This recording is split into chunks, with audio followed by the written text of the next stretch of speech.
नमस्कार, मैं हूं स्नेहलता। आप देख रहे हैं हमारा खास प्रोग्राम विश्लेषण, जहां होता है हर खबर का विश्लेषण। और आज विश्लेषण में बात रामचरितमानस पर। बिहार में छिड़ी सियासत की लड़ाई जो अब यूपी पर भी आ गई है। बिहार के शिक्षा मंत्री चंद्रशेखर सिंह के बाद अब स्वामी प्रसाद मौर्य ने रामचरितमानस पर सवाल उठाए हैं। साथ ही विश्लेषण करेंगे अखिलेश यादव की जाति जय घोष की, जिसमें 2024 की बिसात पर अखिलेश यादव का बड़ा दांव माना जा रहा है। बात होगी आने वाले लोकसभा चुनाव के लिए भाजपा के क्लीन स्वीप के तैयारी की। तो कहीं मत जाइए, बने रहिए हमारे साथ, क्योंकि अब होगा विश्लेषण।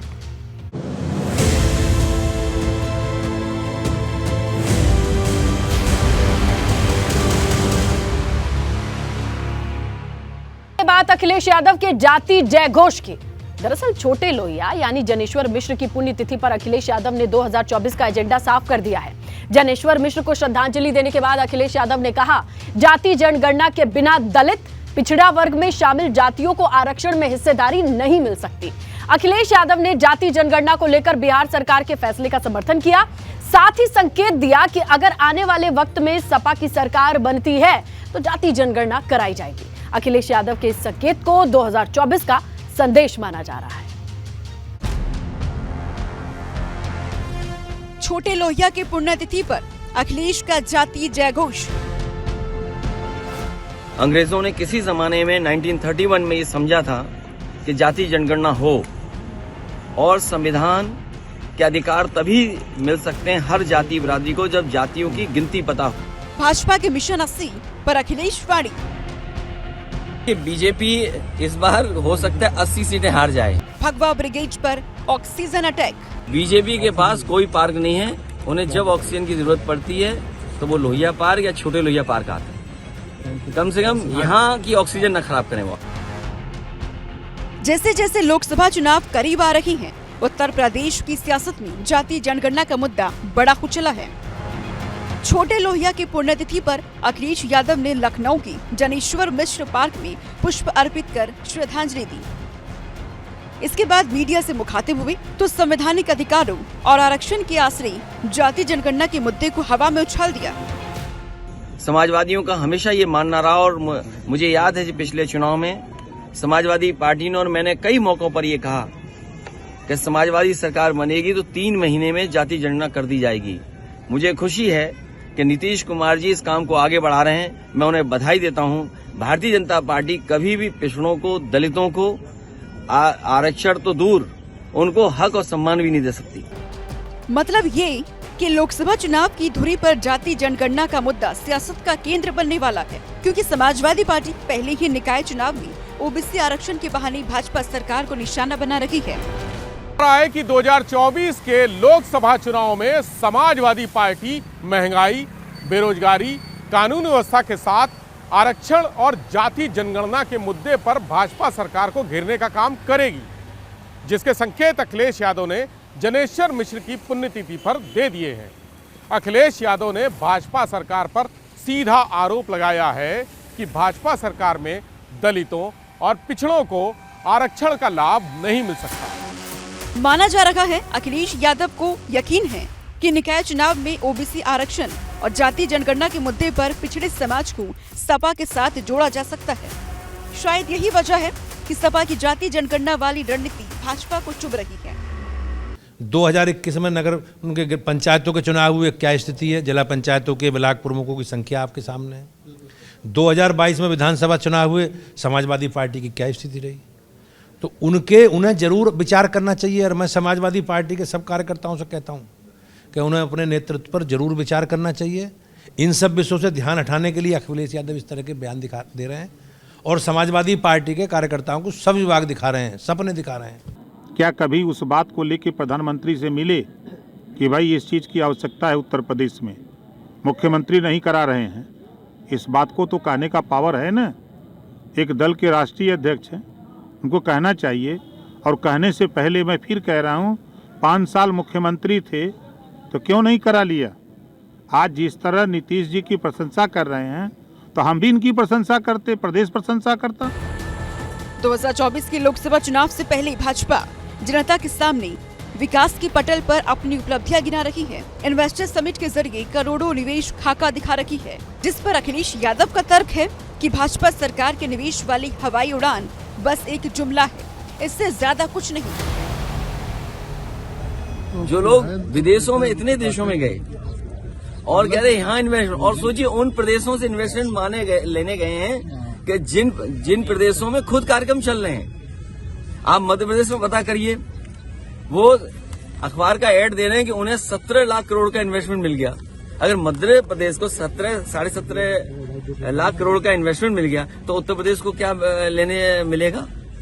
और ये लोग भी जा रहे हैं मध्य प्रदेश में इन्वेस्टमेंट लाने।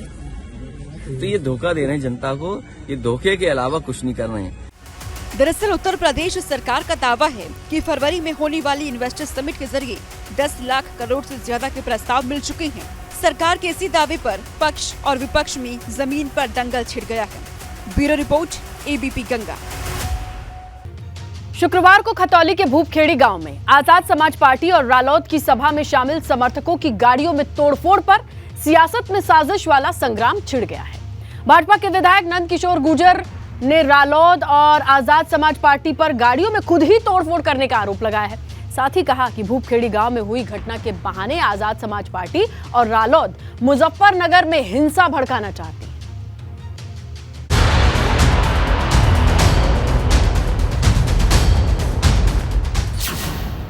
पश्चिमी यूपी में सुलगी साजिश वाली सियासत। मुजफ्फरनगर में कौन लगाना चाहता है हिंसा किया। उत्तर प्रदेश के अंदर एक पूरी प्लानिंग के तहत दंगा कराने की साजिश है। बीते शुक्रवार को खतौली में आजाद समाज पार्टी और रालोद के कार्यक्रम में पहुंचे समर्थकों की गाड़ियों की तोड़फोड़ पर सियासत में टकराव बढ़ गया है।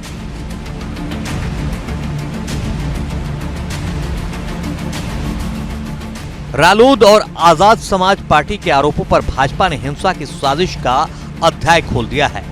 गाजियाबाद की लोनी से भाजपा विधायक नंदकिशोर गुर्जर का आरोप है कि मुजफ्फरनगर को एक बार फिर हिंसा की आग में झोंकने के लिए, कानून व्यवस्था को बिगाड़ने के लिए रालोद और आजाद समाज पार्टी ने खुद गाड़ियों में तोड़फोड़ कराई। जिस तरह मुजफ्फरनगर में दंगा कराया गया था, ये उसी तरह से मुजफ्फरनगर से शुरू करना चाहते हैं। क्या एसएसपी मुजफ्फरनगर को मालूम नहीं? केंद्रीय मंत्री माननीय डॉक्टर संजीव बालियान जी को सीधा मारने की धमकी इन्हीं विधायक के द्वारा दी गई। सब जानते हैं कितने बड़े अपराधी हैं, कितनी इन्होंने हत्याएं, मर्डर, अपहरण किए हैं। उसके बावजूद कप्तान के द्वारा मुकदमा नहीं लिखा गया। मतलब ये कि जो आरोप रालोद और आजाद समाज पार्टी की ओर से भाजपा पर लगाए जा रहे थे, अब भाजपा वही आरोप आजाद समाज पार्टी और रालोद पर लगा रही है। दिलचस्प बात यह है कि गाड़ियों में तोड़फोड़ पर छिड़े घमासान में समाजवादी पार्टी भी कूद गई है और भाजपा पर खतौली उपचुनाव में हार की बौखलाहट में हमला करने का आरोप लगा रही है। बीजेपी इस जो बता रहे हैं आप, उस तरह से तो बीजेपी बौखला गई और मैनपुरी चुनाव और खतौली के चुनाव जो गठबंधन जीती है, उससे पूरे लग ही रहा बीजेपी को कि उत्तर प्रदेश का 2024 का चुनाव जो है, इसमें हम पूरी तरह से हार होगी। और निश्चित रूप से उसका ये हालात हैं जो इन्होंने तोड़फोड़ की है। हमारी प्रशासन से मांग है कि ऐसे लोगों के खिलाफ चिन्हित करके कार्रवाई करें। इस बीच रालोद और आजाद पार्टी के प्रतिनिधियों ने मुजफ्फरनगर के एसएसपी से मुलाकात कर आरोपियों पर कार्रवाई की मांग की है। बताया जा रहा है कि शुक्रवार को खतौली में गाड़ियों पर हमले की घटना को धुरी बनाकर रालोद भाजपा के खिलाफ आक्रामक रणनीति तैयार करने में जुटी है। आजाद समाज पार्टी के राष्ट्रीय अध्यक्ष चंद्रशेखर जी, उनके ऊपर हमला, गाड़ियों में तोड़फोड़। उन असामाजिक तत्व कौन है? इनकी क्यों नहीं जांच की जा रही है? क्यों नहीं कार्रवाई हो रही है? क्यों नहीं धरपकड़ हो रही है? क्यों इसमें लापरवाही और क्यों इसमें देरी बढ़ती जा रही है? इसमें तो सीधे सीधे भारतीय जनता पार्टी और सरकार कटघरे में खड़ी है। या तो वो बेनकाब हो, उनके खिलाफ कार्रवाई हो, वरना उसके खिलाफ भी आंदोलन हम करेंगे। लेकिन हम भाईचारे को तोड़ने वालों को ना उनके मंसूबे कामयाब होने देंगे। उनके खिलाफ उनको समाज में बेनकाब करेंगे। जाहिर है खतौली के भूपखेड़ी गांव में शुक्रवार को हुई घटना को लेकर आने वाले वक्त में सियासत में संग्राम छिड़ने वाला है। एबीपी गंगा के लिए सनु शर्मा के साथ ब्यूरो रिपोर्ट। बिहार के बाद अब यूपी में रामचरितमानस को लेकर सियासी दंगल शुरू हो गया है। दरअसल रामचरितमानस पर बिहार के शिक्षा मंत्री चंद्रशेखर सिंह के बाद अब सपा नेता स्वामी प्रसाद मौर्य ने सवाल उठाए हैं। स्वामी प्रसाद मौर्य का तर्क है कि रामचरितमानस के कई दोहे और चौपाइयां दलित और पिछड़ा वर्ग का अपमान करने वाली हैं। स्वामी प्रसाद मौर्य की इसी बयान की अगर बात करें, चौतरफा सरकार उनकी पार्टी घिर चुकी है। स्वामी प्रसाद मौर्य के इस बयान के आसरे बीजेपी को सपा को घेरने का हथियार मिल चुका है, तो साधु संतों ने भी नाराजगी जाहिर की है।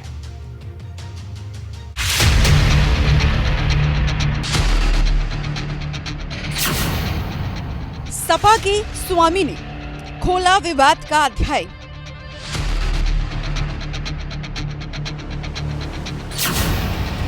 चौपाई और दोहों पर सियासी दंगल। रामचरितमानस की जिन चौपाइयों और दोहों पर विवाद का बवंडर बिहार से उठा था, वो अब उत्तर प्रदेश की राजनीति में वेग से आगे बढ़ रहा है। दरअसल रामचरितमानस पर सपा नेता स्वामी प्रसाद मौर्य ने बिहार के शिक्षा मंत्री चंद्रशेखर से एक कदम आगे जाकर बयान दे दिया है। स्वामी प्रसाद मौर्य ने रामचरितमानस को धार्मिक ग्रंथ मानने से ही इनकार कर दिया। स्वामी प्रसाद मौर्य ने कहा, रामचरितमानस में लिखे कुछ दोहों और चौपाइयों के जरिए दलित, पिछड़े और महिलाओं का अपमान किया जा रहा है, जिन्हें हटाया जाना चाहिए। ऐसे कई मौके आए हैं जिसमें तुलसीकृत रामचरितमानस में इस बात का जिक्र आया है, जहां पर जातियों को इंगित करते हुए अपमानित करने की बात की गई है कि जे वर्णाधम तेल कुम्हारा सुपच किरात कोल कलवारा। तो अगर ये भी हिंदू समाज की जातियां हैं, तो कैसा यो हिंदू धर्म है जो अपने ही समाज के लोगों को गाली दे? आपकी क्या मांग है? आप क्या कहें? हमारी मांग है कि ऐसे आपत्तिजनक तथ्य जो किसी वर्ग जाति विशेष को अपमानित करते हैं, उनको प्रतिबंधित किया जाए। अब स्वामी प्रसाद मौर्य के इस बयान पर भाजपा हमलावर है। भाजपा का तर्क है कि सपा पहले भी राम भक्तों का अपमान करती रही है और रामचरितमानस के दोहों और चौपाइयों के बहाने अपमान किया जा रहा है। आपने देखा होगा, आतंकवादियों ने धार्मिक स्थलों पर हमले किए, समाजवादी पार्टी की सरकार उनके साथ खड़ी रही, उनके मुकदमे वापस करने का काम मिलेगा। समाजवादी पार्टी का जो उनका कल्चर है और जिस प्रकार से वो इन सब देश विरोधी, समाज विरोधी गतिविधियों में वो लिप्त रहते हैं, वो सब जानते हैं। जहाँ तक स्वामी प्रसाद मौर्य जी के बयान का विषय है, वो बयान को समाजवादी पार्टी का बयान माना जाए या उनका निजी बयान माना जाए, ये अखिलेश यादव जी को, पार्टी के नेतृत्व को तय करना है। हम कहते हैं, आज भी भारत में कहा जाता है, अगर बेटा हो तो राम जैसा हो। तो इस तरीके के टिप्पणी कर देना और इस तरीके के बयान दे देना अपनी राजनीति गर्म करने के लिए किसी ने भी दिया हो, ये वो खुद के अपने चरित्र को दिखा रहे हैं, ये उनके खुद के चरित्र का दर्पण है। रामचरितमानस पर सवाल उठाने वाले स्वामी प्रसाद मौर्य पहले नेता नहीं है। उनसे पहले बिहार के शिक्षा मंत्री चंद्रशेखर ने भी रामचरितमानस पर इसी तरीके से सवाल उठाए थे, विवादित टिप्पणी की थी और उसके बाद खूब सियासी हंगामा भी मचा था। बीजेपी ने बिहार में आरजेडी और जेडीयू की जो गठबंधन सरकार है उसके खिलाफ मोर्चा भी खोल दिया था और अब स्वामी प्रसाद मौर्य का बयान सामने आने के बाद बीजेपी एक बार फिर आक्रामक है। माना जा रहा है कि बीजेपी इस मुद्दे को लेकर अब समाजवादी पार्टी को घेरने की तैयारी में है। मतलब ये स्वामी प्रसाद मौर्य ने रामचरितमानस पर सवाल उठाकर भाजपा को बड़ा मौका दे दिया है। ऐसे में समाजवादी पार्टी डैमेज कंट्रोल में जुट गई है। किसी व्यक्ति का, किसी भी जाति का कोई भी इस प्रकार से उत्पीड़न करने का वो रामायण नहीं है। वो पूजनीय है, धार्मिक ग्रंथ है, भगवान राम का चरित्र है और ऐसे भगवान राम का चरित्र है जो आदर्श पुरुष के रूप में, भगवान के रूप में जाने जाते हैं, जन जन नायक के रूप में है। जिसको एक चौपाई बोलना नहीं आता है वो रामचरितमानस के बारे में टिप्पणी कर रहा है। वही कहे कौवा कान ले गया तो कौवा को ढूंढने लग गए, अपना कान को नहीं देखे। एक जो है किसी मूर्ख ने कह दिया रामचरितमानस के विषय में तो बस वो उसको लेकर के लोग शुरू हो गए। साफ है कि यूपी की राजनीति में भगवान राम का नाम हमेशा से केंद्र में रहा है और अब भगवान राम के जीवन से जुड़े रामचरितमानस पर सवाल उठ रहे हैं, तो सियासत में घमासान फिलहाल थमने वाला नहीं। Bureau report, ABP Ganga. Bhajpa ने 2024 के लोकसभा चुनाव में यूपी की सभी 80 सीटों पर जीत का लक्ष्य तय किया है, जिसे हासिल करने के लिए बीजेपी रणनीति बनाने में जुटी है। आज लखनऊ में भाजपा कार्य समिति की बैठक में 2024 लोकसभा चुनाव की रणनीति पर चर्चा हुई। भूपेंद्र चौधरी की अध्यक्षता में इस बैठक में बूथ स्तर तक के पदाधिकारी शामिल हुए। मीटिंग में सीएम योगी भूपेंद्र चौधरी ने कार्यकर्ताओं को सभी सीटों पर जीत का मंत्र दिया। 2024 में महाविजय के लिए भगवा मंथन, हैट्रिक विजय के लिए योगी का निकाय मंत्र। 2024 के लोकसभा चुनाव के लिए भाजपा का लक्ष्य यूपी के सभी 80 सीटों पर जीत दर्ज करने का है। इस लक्ष्य को हासिल करने के लिए रणनीति क्या हो, इस सवाल पर लखनऊ में भाजपा की प्रदेश कार्य समिति की मैराथन बैठक हुई। मीटिंग में सीएम योगी आदित्यनाथ और पार्टी पदाधिकारियों के अलावा करीब 700 कार्यकर्ता शामिल हुए। बैठक को संबोधित करते हुए भाजपा प्रदेश अध्यक्ष भूपेंद्र चौधरी ने साफ लफ्जों में संदेश दिया कि आने वाले वक्त में प्रदेश में निकाय चुनाव होने हैं, सहकारिता समितियों के चुनाव होने हैं, फिर लोकसभा चुनाव है। हमें किसी भी चुनाव में हारना नहीं है। तो अलग अलग हमारे कार्यक्रम अभियान हैं, जो कार्यक्रम पुराने चल रहे हैं उनकी समीक्षा हम लोगों ने की है और आगामी कार्य योजना की दृष्टि से हम लोगों ने अपने कार्यकर्ताओं के साथ मिलकर कार्य योजना बनाई है। उसमें लोकसभा चुनाव भी है, नगर निकाय चुनाव भी है, एमएलसी का चुनाव भी है और हमारे संगठनात्मक कार्यक्रम, हमारी वैचारिक कार्यक्रम जो नियमित रूप से चलते हैं वो कार्यक्रम है। भाजपा ने 2024 के लोकसभा चुनाव में 71 सीट जीती थी। वहीं 2019 के लोकसभा चुनाव में भाजपा को 62 सीटों पर जीत मिली। विधानसभा चुनाव के बाद हुए उपचुनाव में रामपुर और आजमगढ़ सीट पर भाजपा ने जीत दर्ज की। अब भाजपा की नजर सभी 80 सीटों पर है, साथ ही आने वाले निकाय चुनाव पर भी। भाजपा प्रदेश कार्य समिति की बैठक में निकाय चुनाव में हो रही देरी के लिए भूपेंद्र चौधरी ने विपक्ष को जिम्मेदार ठहराया। भूपेंद्र चौधरी ने कहा कि विपक्षी दल आरक्षण के नाम पर परिवार का हित साधना चाहते हैं। वहीं सीएम योगी ने कार्यकर्ताओं को सरकार की उपलब्धियों को संवाद के जरिए जनता के सामने रखने का संदेश दिया। साथ ही कहा विधानसभा चुनाव के बाद विजय का सिलसिला बरकरार है, जिसे निकाय चुनाव में भी जारी रखना है। पूर्वानुमानों को दरकिनार करते हुए फिर भारतीय जनता पार्टी के कार्यकर्ताओं के परिश्रम से आदरणीय प्रधानमंत्री मोदी जी के मार्गदर्शन और नेतृत्व में भारतीय जनता पार्टी ने दोनों उपचुनाव में विजयश्री प्राप्त करके फिर से अपनी विजेता की भूमिका को बरकरार रखा। दरअसल 2014 के लोकसभा चुनाव से भाजपा की जीत का जो सिलसिला शुरू हुआ है उसे भाजपा ने सिर्फ जारी रखना चाहती है, बल्कि 2024 के लोकसभा चुनाव में 2014 के लोकसभा चुनाव से आगे बढ़ना चाहती है, जिस पर समाजवादी पार्टी तंज कस रही है। जनेश्वर मिश्र की पुण्यतिथि पर भाजपा के मिशन 80 पर अखिलेश यादव से सवाल किया गया तो उन्होंने साफ कहा, हो सकता है कि इस बार भाजपा सभी 80 सीटों पर हार जाए। इस बार हो सकता है 80 सीटें हार जाए। जो ये कहती हो पार्टी कि हम बरसों बरसों रहेंगे, याद कीजिए यही कहते थे ना कि 50 साल राज करेंगे, और वो लोग 400 दिन की बात कर रहे थे और आज तो 2 दिन चले गए 398।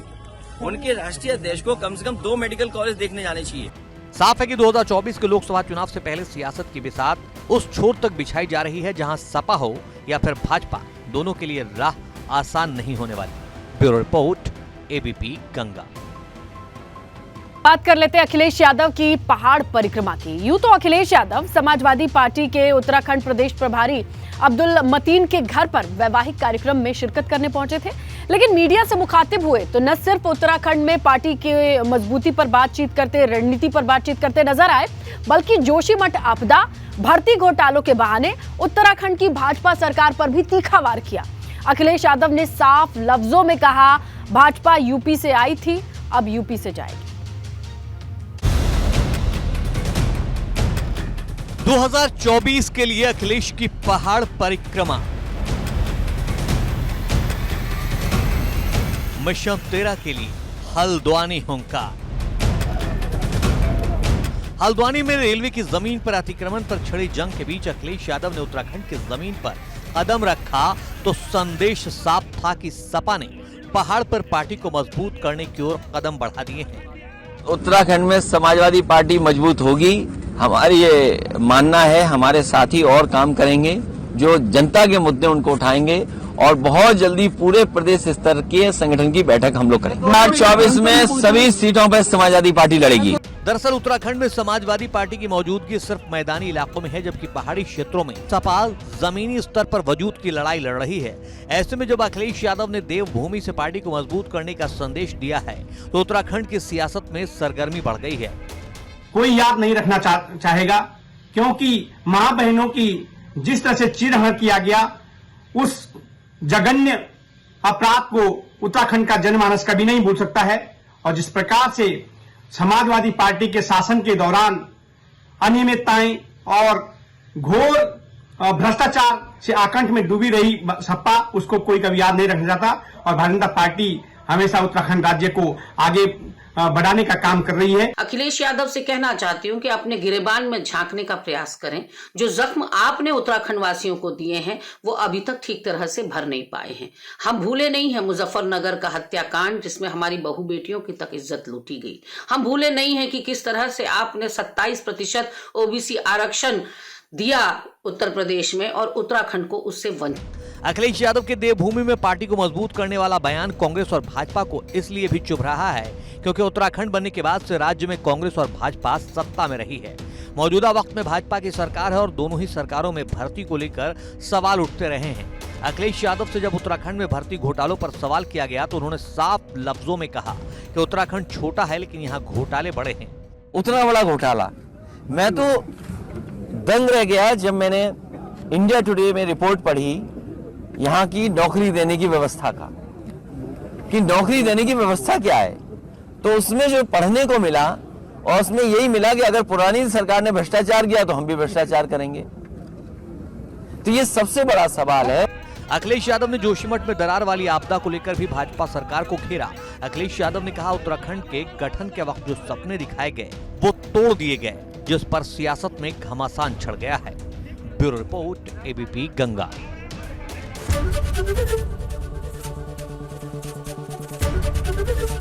एबीपी गंगा, खबर आपकी, जुबान आपकी।